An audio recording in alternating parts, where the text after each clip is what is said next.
Hello friends, welcome to another unboxing video. Today I'm checking out this roll of bias tape. So this is a 1/2 inch double fold bias tape binding. So if you're into sewing and things like that, this can be pretty handy.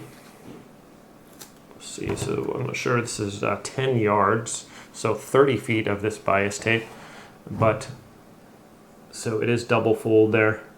You can see there's single and then double, and this can be used for piping, hemming, quilting projects.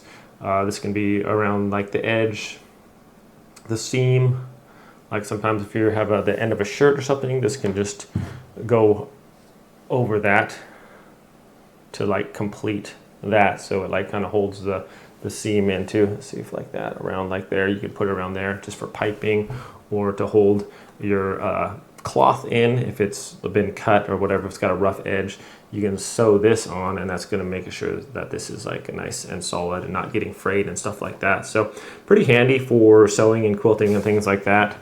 And at this whole roll of it, 10 yards worth of it. So if you're into sewing and things like that, this is super handy. This comes in white or black color, so that's nice. Anyways, yeah. Thanks so much for watching this video, my friends. Hope you have a great day, and I'll see you next time.